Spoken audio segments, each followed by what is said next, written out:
네, 여러분 한 주간 잘 지내셨습니까? 네, 그래도 이 코로나 바이러스 때문에 어떤 교회들은 확진자가 다녀가면서 아예 문을 한 주간 닫았다는 이야기를 들었습니다. 또 그럼에도 불구하고 또 이렇게 여러분들 건강하게 또 오늘 이제 만나 뵈니까요. 또 오늘 너무 반갑고 또 좋습니다. 또 옆에 분들하고 잠깐 인사 나눌까요? 한 주간 잘 지내셨습니까? 네, 오늘도 은혜 많이 받으세요. 네, 오늘도 은혜 많이 받으시기 바랍니다. 오늘 말씀을 준비하다가 기도에 관련된 찬양이 하나가 생각이 났어요. 여러분 아마 잘 아시는 분도 계실 텐데, 오늘 집을 나서기 전, 오늘 집을 나서기 전 기도했나요? 오늘 받을 은총 위에 호소했나요? 기도는 우리의 안식, 빛으로 인도하니 앞이 캄캄할 때 기도 잊지 마세요. 아멘. 앞이 캄캄할 때 기도 잊지 마세요. 앞이 캄캄할 때 기도 잊지 마세요. 이 찬양이 묵상하는 가운데 너무 와닿았어요. 자, 그러고 보면 지난 한 주간의 삶이 참 캄캄하다 싶은 그런 순간들이 있었습니다. 신종 코로나가 확산되는 가운데 경제적인 피해가 가시적으로 드러나기 시작했어요. 어떤 국내 자동차 기업의 공장에서는 공장 문을 닫았습니다. 중국에서 부품 조달이 돼야 되는데 이 코로나 때문에 부품 조달이 안 됐어요. 그래서 공장 문 자체를 닫아버렸어요. 또 서울의 어느 호텔, 또 백화점에서는 중국인 그런 관광객 가운데 확진자가 다녀가는 그런 일로 인해서 아예 호텔 문을 닫고 또 백화점 문을 닫는 그런 일들이 있었습니다. 이 외에도 우리가 기도해야 될 상황들이 얼마나 많은데, 기도해야 될 제목들이 얼마나 많은데 이런 어려운 일들이 있어요. 여러분 오늘 집을 나서기 전 기도하셨나요? 자, 옆에 분들한테 한번 여쭤봅시다. 여러분 기도하셨나요?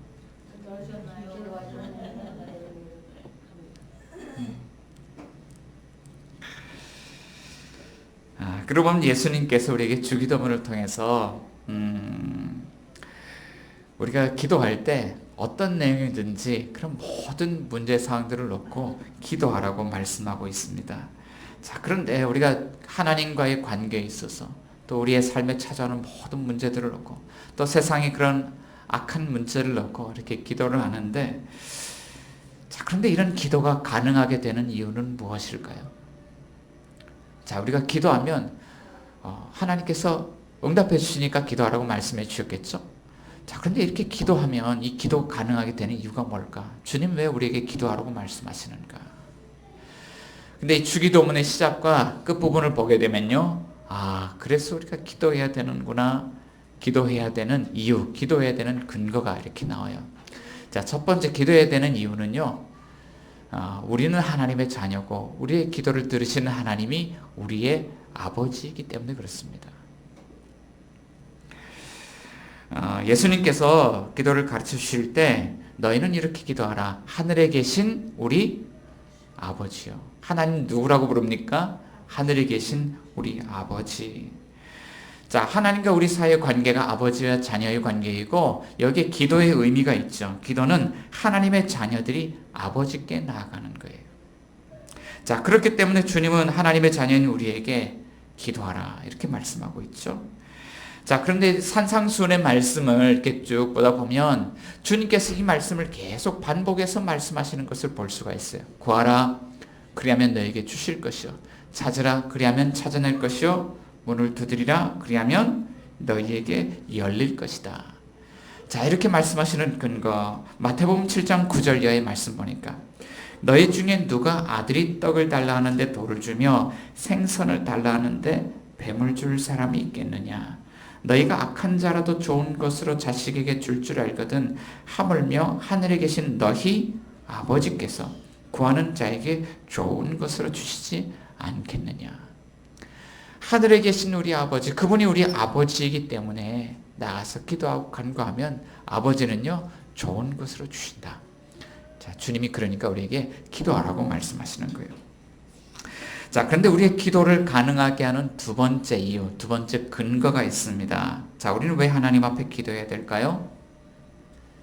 기도의 마지막 부분 보면 이렇게 말씀하고 있어요. 나라와 권세와 영광이 영원히 아버지께 있기 때문에. 자, 그렇기 때문에 기도하라고 말씀하고 있는 것이죠.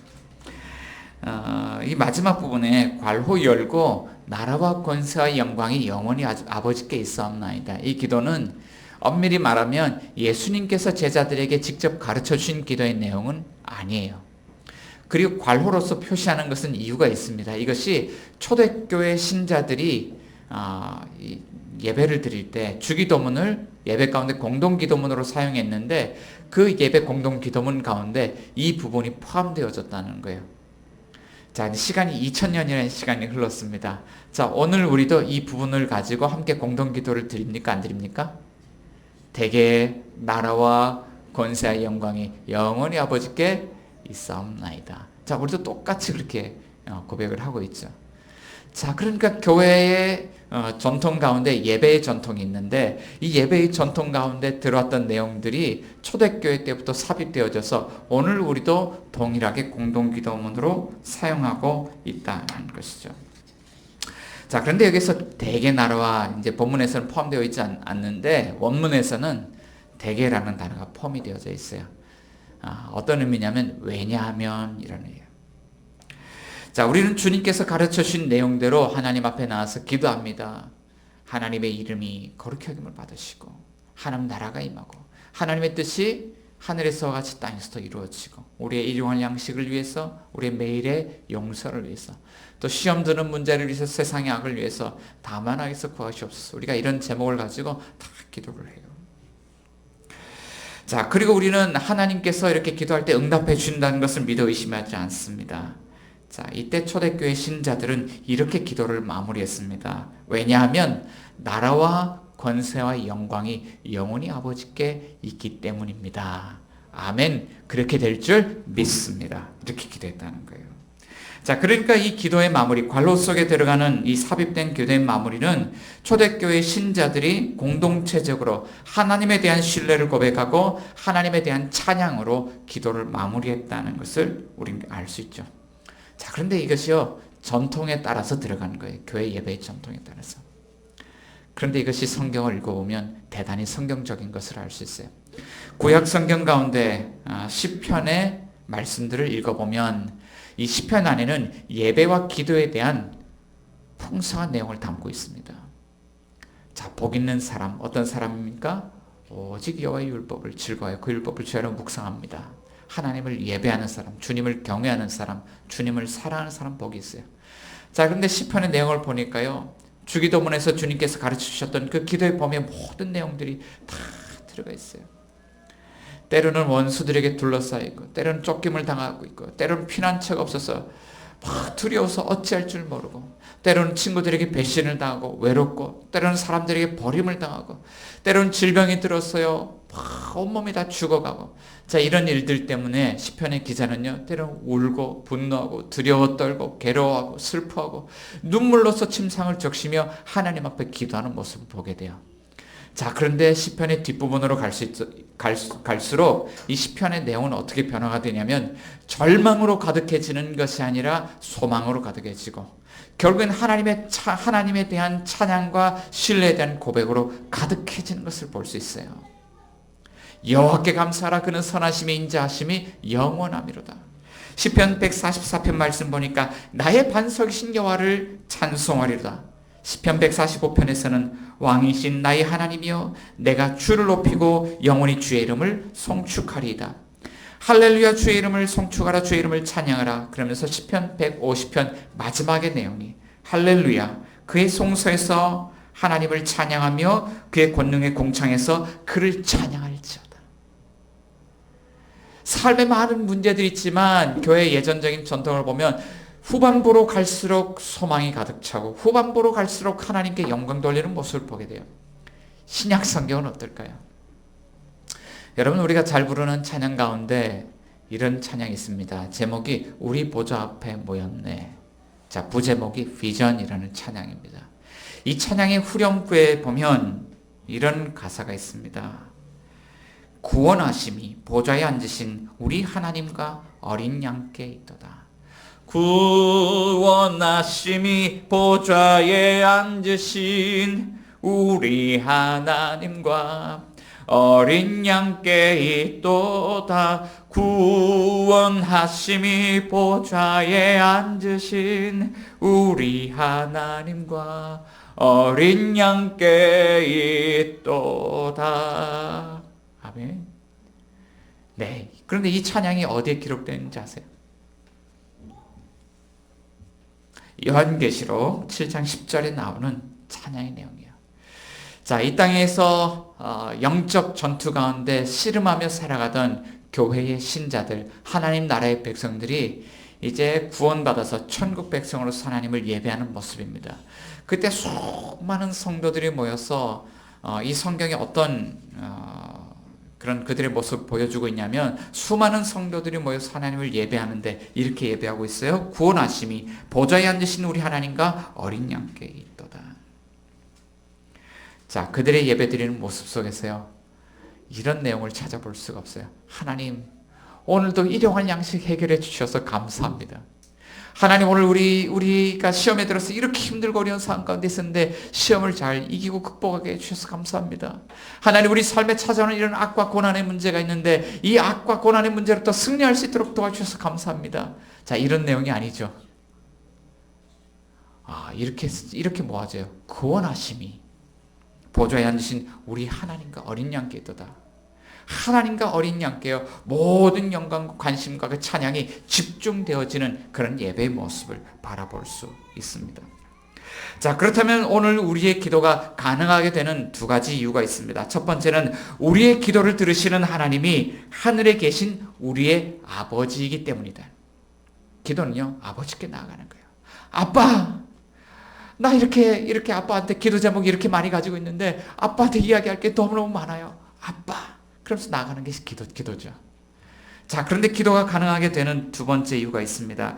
우리의 기도를 들으시고 응답하시는 하나님이 나라와 권세와 영광을 가지신 능력 있는 왕이시기 때문이다. 자, 그러면서 오늘 본문에 삽입된 괄호의 내용을 통해서 주님은 오늘 우리 기도에 응답하시는 하나님이 어떤 능력 있는 왕인지를 우리에게 들려주고 있는 거예요. 자, 그렇다면 하나님은 어떤 왕이실까요? 첫 번째는요, 하나님은 영원한 나라의 주권을 가지신 왕이십니다. 나라의 주권을 가지신 왕. 자, 우리는 왜 기도해야 될까요? 성경이 이렇게 이야기하고 있습니다. 왜냐하면 나라가 영원히 아버지께 있기 때문입니다. 이렇게 말씀하고 있는 거예요. 자, 여기서 나라는요, 원어를 찾아보니까 킹덤, 왕국이라는 뜻입니다. 하나님은 왕국을 다스리시는 왕으로서 영원한 주권을 가지고 계신다. 성경이 이렇게 말씀하고 있어요. 자, 주권이 있느냐 없느냐라고 하는 것은요, 나라의 향방을 결정하는 대단히 중요한 문제입니다. 1905년 11월 17일 대한제국과 일본 사이에 하나의 불평등 조약이 체결되었습니다. 을사조약, 을사늑약입니다. 당시의 외무대신이었던 박재순과 일본 공사 하야시 곤스케가 서약함으로써 외교권은 일본에게 양도되었고 또 대한제국은 일본 제국의 보호국이 된다는 조약이 체결되었습니다. 표면상 일본이 한국에게 도움을 주는 것처럼 보이지만, 자, 이 조약은요, 사실상 우리의 외교권을 박탈하고 조선의 일본의 조선 총독부죠. 조선 총독부 통감부를 설치함으로써 일본이 실제적으로 이 나라를 다스리고 우리의 주권을 침탈하는 그런 사건이 되었습니다. 땅도 그대로 있어요. 백성들도 그대로 있습니다. 그런데 나라를 빼앗겼어요. 무엇을 빼앗겼기 때문인가요? 주권을 빼앗겼기 때문에. 주권이 있느냐 없느냐, 이것은 대단히 중요한 문제예요. 자, 오늘 우리나라의 정치 제도를 보면 이 나라의 정치제도는요, 국민주권주의, 이름하여 민주주의입니다. 그리고 이 제도는 국민 모두에게 투표를 통하여서 정치에 참여할 수 있는 1인 참정권을 보장하고 있습니다. 그리고 국민 한 사람의 정치 참여는 정치의 판도를 바꾸죠. 때로는 보수 정권이 집권하기도 합니다. 그리고 때로는 진보 정권이 집권하기도 합니다. 국민 한 사람의 투표가 이 땅의 정치 지형을 바꿔 놓습니다. 자, 그럼에도 불구하고 오늘 우리는 이런 질문을 던지게 됩니다. 주권이 있지만 그럼에도 불구하고 한 표를 행사하는 국민 주권이 완전합니까? 우리가 주권을 가지고 있다고 하지만 이 주권은요, 항상 다수결의 싸움을 해야 하는 주권이에요. 선거에서 이기면 이긴 그런 국민들의 결정이 정치에 반영이 되지만 선거에서 지게 되면 자, 이것에 참여했던 국민의 결정들은 잘 반영되지 않습니다. 겉으로 보면 민주주의가 국민 한 사람 한 사람의 주권을 반영하는 좋은 정치 제도라고 생각이 되었지만 그 안에는 언제나 분열과 갈등의 씨앗이 존재하는 거예요. 그러나 오늘 주님께서 가르치신 기도를 보면 여기에 완전한 주권이 있습니다. 바로 영원한 나라를 다스리시는 만유의 주이신 하나님의 주권인 것입니다. 이 주권은 공간적으로 보면 어느 한 곳에도 미치지 않는 것이 없어요. 전 우주적인 주권. 태초의 말씀으로 천지를 창조하신 하나님께서 전 우주를 온 모든 공간을 하나님이 주권적으로 다스리신다. 하나님의 말씀대로 말씀이 1.1획도 없어지지 않고 하나님 말씀대로 온 우주가 다스려진다는 것. 그리고 하나님의 주권은 시간적으로 보면 영원부터 영원에 이르는 그런 시간을 초월한 주권인 것입니다. 자, 그래서요 이것을 깨달았던 다윗은 하나님을 이렇게 찬양했어요. 역대상 29장 11절 말씀 보면 여호와여 위대하심과 권능과 영광과 승리와 위엄이 다 주께 속하였으니 천지에 있는 것이 다 주의 것이로소이다. 여호와여 주권도 주께 속하였으니 주는 높으사 만물의 머리심이니이다. 이 세상에 속한 것, 하늘과 땅에 있는 모든 것들이 누구의 소유입니까? 하나님의 소유예요. 자, 그런가 하면 시편 145편 13절에서 이렇게 다윗은 고백하고 있습니다. 주의 나라는 영원한 나라이니 주의 통치는 대대에 이르리로다. 자, 우리는 한 세대를 살고 떠나지만 하나님 어떤 분이십니까? 영원한 나라를 다스리시고 그 통치가 대대에 이른다. 이렇게 말씀하고 있는 것이죠. 자, 그렇다면 만일 우리가 하나님의 백성으로서 하나님 나라에서 살아가고 있다면 자, 우리가 안고 있는 모든 문제들도 누가 다스리실 수 있습니까? 하나님이 다스리실 수 있다는 거예요. 자, 그렇다면 오늘 이 기도는 우리에게 이런 질문을 드리고 있어요. 여러분의 삶의 주도권을 누가 쥐고 있습니까? 여러분들이 만약 배의 선장으로서 배를 운전하고 있다면 그 키를 누가 잡고 있습니까? 여러분이 차의 운전자로서 차를 운전하고 있다면 여러분의 삶의 운전대는 누가 잡고 있습니까?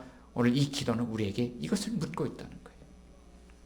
자, 두 번째, 하나님은 주권뿐 아니라 영원한 능력을 가지신 왕이시다. 이렇게 말씀하고 있어요. 하나님 어떤 분이십니까? 영원한 능력을 가지신, 영원한 권세를 가지신 왕이십니다. 자, 주님께서 우리에게 기도하라고 말씀하셨어요.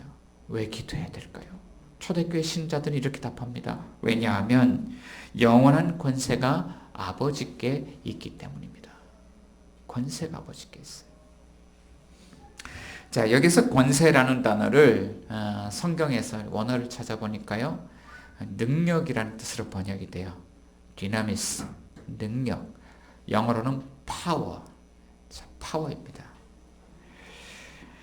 자, 그렇다면 하나님은 어떤 분인가? 이 온 땅, 하늘과 땅에 속한 모든 것의 주인이신 그런 주권자일 뿐만 아니라 이 모든 것을 다스릴 수 있는 파워, 능력을 가지신 왕이시다는 거예요.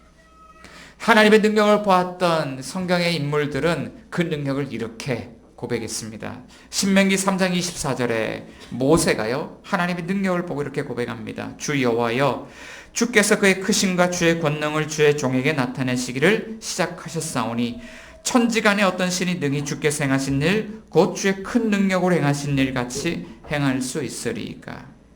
주께서 행하신 일, 곧 주의 큰 능력으로 행하신 일. 모세가 무엇을 보았을까요? 시내산 호렙산에 임재하신 하나님을 보았죠. 주의 지팡이와 막대기로 일하신 하나님을 보았어요.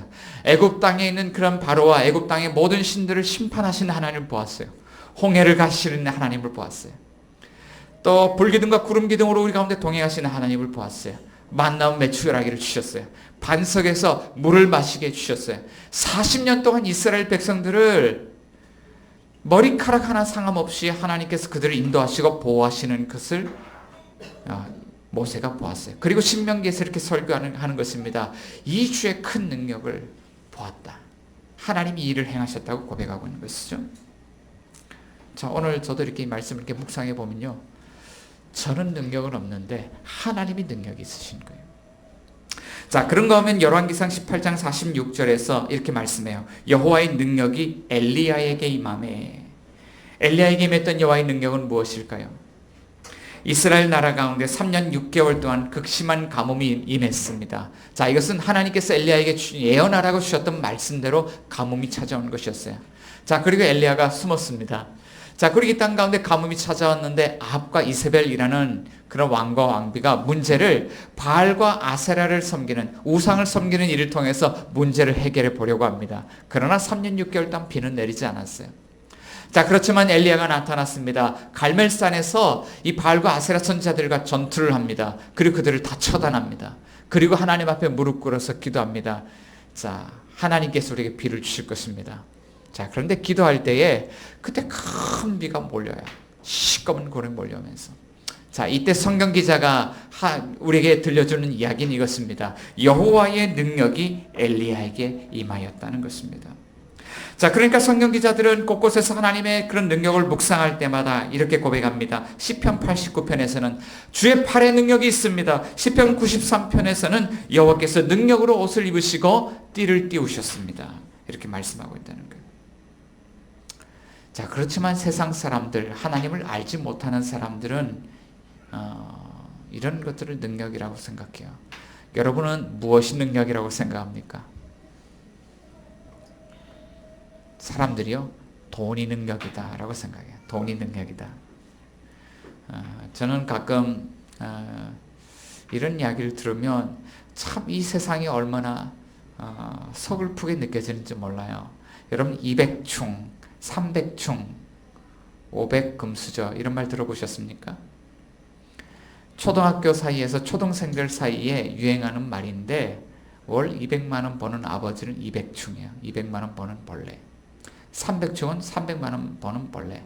그런데 500만 원 정도 되면 이제 아이들이 서로 금수저라고 이야기한다고 합니다. 자, 그런데 이 이야기를 듣고 얼마나 슬펐는지 몰라요. 저는 어릴 때요, 어머니가 이렇게 밥상에다 밥을 차려주시면 아버지가 앉아서 숟가락을 들기 전까지 숟가락을 들지 못했어요. 아버지는 하늘과 같았어요. 어떻게 아버지에게 충이란 단어를 붙였을 수 있는가? 그런데 세상이요, 돈이 기준이 되고 돈이 능력으로 평가되기 시작하니까요, 아버지를 그렇게 바라보는 거예요. 이 세대의 아버지들이요, 얼마나 그 지위가 낮아졌는지 몰라요. 자, 그러고 보면 사람들이 이런 것들을 능력이라고 생각해요. 힘이 능력이고, 권세가 능력이고, 기술이 능력이고, 자, 인재가 능력이죠. 능력 있는 사람 얼마나 보유하고 있느냐. 자, 그러니까 문제를 해결할 수 있는 그런 해결책들이 눈에 보여야만 그런 것들을 능력이라고 생각한다는 거예요. 그런데 정말 그럴까요? 살다 보니까 사람의 손을 떠나 있는 많은 문제의 상황들을 만나게 돼요. 신종 코로나 바이러스가 이렇게 나타났는데 전 세계가 무방비로 노출되어 있습니다. 자, 원인을 찾아보니까요, 사람들이 박쥐를 잡아먹어서 그렇다는 거예요. 자, 그런데 이번 일로 인해서 우리가 알게 된 사실이 한 가지가 있습니다. 박쥐와 사람 사이에 인수공통 전염병이 있다. 박쥐에게 있는 바이러스가 사람에게도 전염되는 그런 인수공통 전염병이 있다는 것입니다. 그러니까 사람의 탐심이 결국 인수공통 전염병 앞에 우리 자신들을 노출시켰고, 벌써 중국에만 수만 명의 그런 환자들과 또 수백 명의 그런 사상자들이 발생하고 전 세계 경제가 직격탄을 맞고 있는 것입니다. 세상 사람들은 능력이 있어야, 눈에 보이는 그런 능력이 있어야 문제를 해결할 수 있다고 생각합니다. 자, 그러나 아무리 능력을 보유한다고 해도 사람들이 결코 넘어설 수 없는 그런 한계가 있어요. 바로 죄와 사망의 문제입니다. 그러나 하나님에게 어떤 능력이 있을까요? 하나님은 어떤 능력을 가지신 분일까요? 에베소서 1장 20절 말씀 가운데 보니까 그의 능력이 그리스도 안에서 역사하사 죽은 자들 가운데서 다시 살리시더라. 우리에게는요, 죄와 사망의 문제를 해결할 수 있는 능력이 없지만 하나님에게는 그 능력이 있어요. 아무리 능력이 있어도 우리는 그 한계를 뛰어넘을 수 없지만 하나님은 그 문제를 해결하실 수 있다고 성경 말씀하고 있는 거예요. 자, 그러면서 하나님은 또 이런 분이라고 말씀합니다. 하나님은 영원한 영광을 가지신 왕이시다. 우리가 왜 기도해야 됩니까? 성경이 이렇게 말씀하고 있습니다. 왜냐하면 영원한 영광이 아버지께 있기 때문입니다. 여기서 영광이라는 단어는요, 그 존재가 가지고 있는 가장 아름다운 가치를 영광이라고 이야기하죠. 자, 고린도전서 15장 40절에 보면 사도 바울이 영광에 대해서 이렇게 이야기합니다. 하늘에 속한 것의 영광이 따로 있고 땅에 속한 것의 영광이 따로 있으니 해의 영광이 다르고 달의 영광이 다르며 별의 영광도 다른데 별과 별의 영광이 다르도다. 하늘에 속한 것, 땅에 속한 것, 모든 것들이 영광을 가지고 있다. 하나님께서 만드신 모든 피조물에 영광이 있어요. 지난 여름 건물 주변을 청소하다가요, 우리 부동산 옆에 가면 하수구가 하나 있는데 거기에요, 이렇게 스크린이 있어서 담배꽁초가 항상 가득하게 모여 있어요. 악취가 얼마나 올라오는지 모릅니다. 근데 하나님께서 청소하는데 그 더러운 것을 이렇게 만지기 싫은 그런 것이 아니라 청소를 하면서도 즐거운 마음을 주셔서 한 번씩 청소를 해요. 그런데 여름에 이렇게 그 하수구를 치우러 갔는데 분홍색 꽃이 한 송이가 예쁘게 피어 있는 거예요. 여기에 왜 이런 것이 피어 있을까? 무슨 풀일까? 뽑고 보니까 채송화예요. 어디선가 씨앗이 날라와서 거기에 씨앗이 떨어졌던 것 같아요.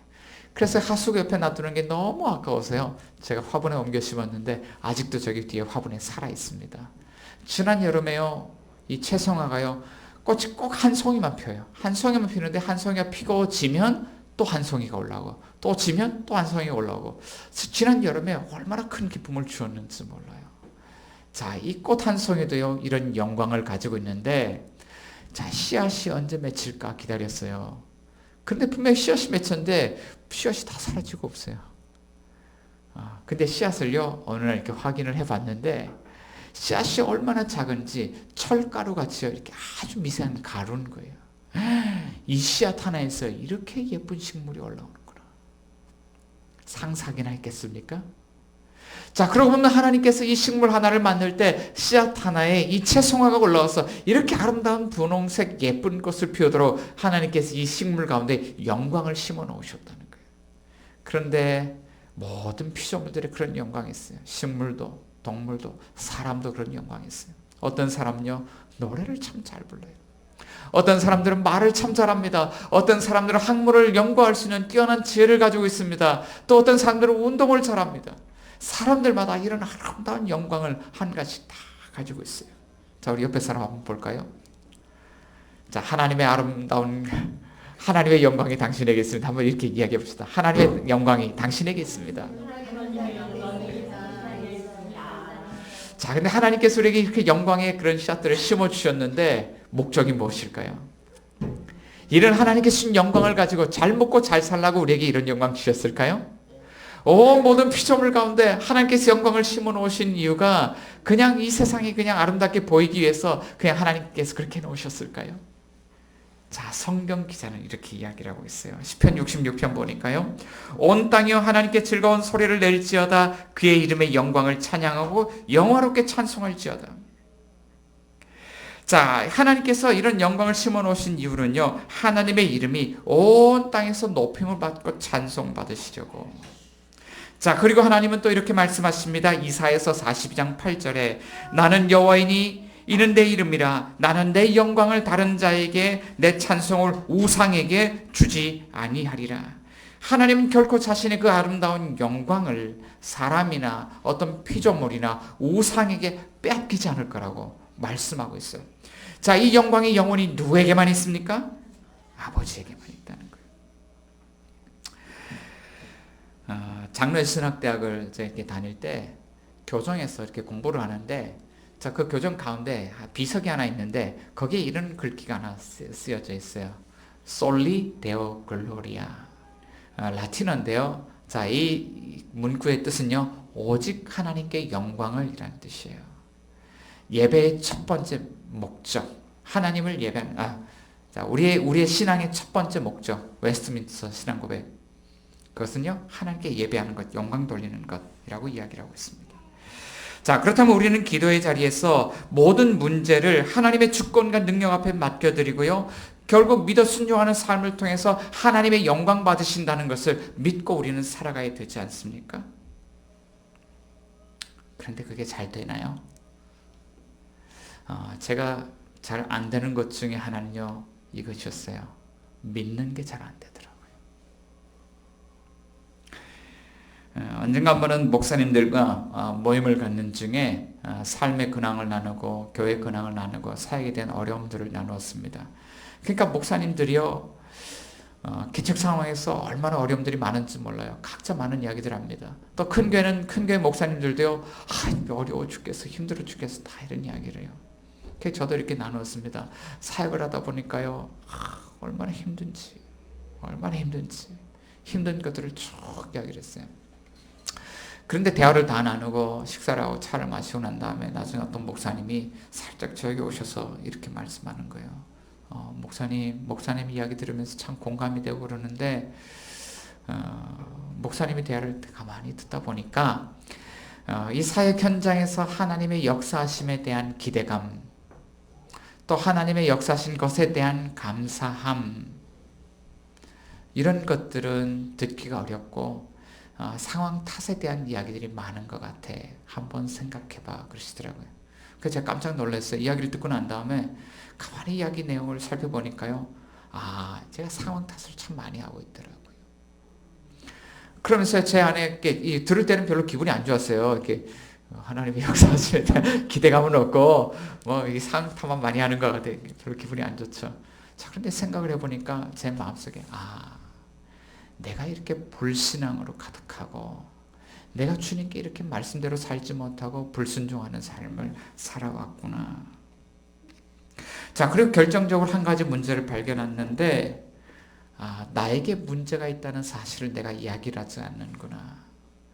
자, 그리고 쭉 반추를 해보니까요, 우리 교회의 문제, 우리 가정의 문제, 주님께서 이 문제를 어디에서부터 풀어나가기를 원하실까?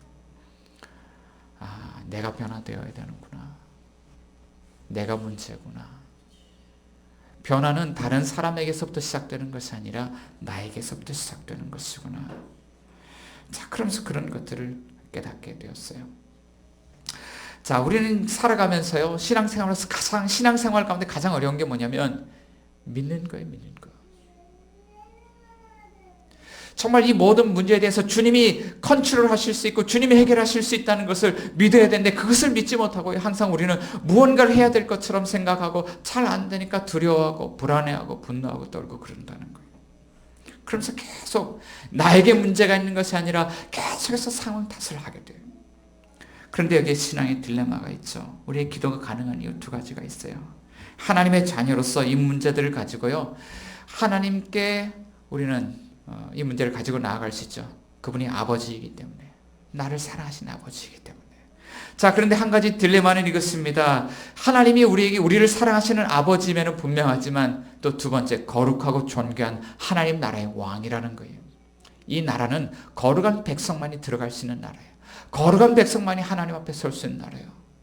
자, 우리는 우리 안에 이런 위선적인 그런 모습, 불순하게 모습들을 가지고 있는데, 자, 어떻게 하나님 앞에 동시에 이 문제를 가지고 나아갈 수 있느냐는 거예요. 아버지이면서 왕이신 하나님, 우리를 사랑하신 하나님이면서도 이 작은 죄악 하나까지도 심판하셔야 되는 거룩하신 왕이신 하나님. 자, 어떻게 이 딜레마가 해결될 수 있느냐? 자, 그러고 보면 기도라는 것은 이것입니다. 우리가 두 손 모아 기도를 하는데 이 두 손 모아 기도하는 두 손 안에 기도의 제목들이 들어있는데 한 손은 아버지께 나아가는 손이고 한 손은 거룩하신 왕께 나아가는 그런 손이죠. 어떻게 우리 기도가 응답될 수 있을까요? 성경이 이렇게 이야기를 해요. 예수님 때문이죠. 요한복음 1장 12절 영접하는 자 곧 그 이름을 믿는 자들에게는 하나님의 자녀가 되는 권세를 주셨다는 거예요. 자, 그리고 바울은 로마서 3장 25절에서 이렇게 이야기합니다. 이 예수를 하나님이 그의 피로써 믿음으로 말미암는 화목제물로 세우셨으니 이는 하나님께서 길이 참으시는 중에 전에 지은 죄를 간과하심으로 자기의 의로우심을 나타내려 하심이니 곧 이때에 자기의 의로우심을 나타내사 자기도 의로우시며 또한 예수 믿는 자를 의롭다 하려 하심이라. 우린 죄인으로서 하나님 앞에 설 수 없어요. 그런데 우리의 죄의 자리에서 하나님의 놀라우신 그 풍성한 사랑을 드러내시는 분, 하나님의 거룩하신 진노의 심판을 드러내시는 분, 그 자리에 우리를 대표해서 서 계시는 분이 계신다. 그분이 누구십니까? 바로 예수 그리스도. 자, 그분 때문에 우리는 아버지 하나님을 만나게 되는 것이고 그분 때문에 우리는 우리의 문제를 해결해 주시는 왕이신 하나님을 만나는 거예요. 자, 그렇기 때문에 주님은 우리에게 너희는 이렇게 기도하라고 우리에게 말씀하고 있는 것이죠. 자, 그렇다면 우리가 기도의 자리로 나아갈 때 그리스도 안에서 이제 기도한다고 기도가 끝나는 것이 아니라요, 새로운 삶이 시작이 돼요. 어떤 새로운 삶이 시작될까요? 그리스도 안에서 하나님이 우리 한 사람 한 사람 변화시켜 가겠어요. 그리고 하나님께서 우리의 삶의 모든 기도의 상황들 속에서 성령의 열매를 맺어가기 시작하는 거예요. 풍성한 하나님 나라가 이제 그곳에서부터 시작되는 것이죠. 사랑하는 우리 뉴스티교회 성도 여러분, 여러분의 삶에도 기도의 자리에서부터 새로운 삶이 시작되기를 원하십니까? 옆에 사람한테 물어볼게요. 새로운 삶이 시작되기를 원하십니까? 새로운 삶이 시작되기를 원하십니까? 여러분 새로운 삶이 시작되기를 원하십니까? 그렇다면 십자가의 은혜, 예수 그리스도의 십자가의 그 복음의 은혜, 하나님의 능력을 붙들고 다시 기도의 자리로 나아갑시다. 자, 그곳에서 놀라운 그런 새로움의 역사가 저희 여러분들에게 함께 하실 것입니다. 이 시간 우리 같이 한번 기도하기를 원합니다. 우리가 지난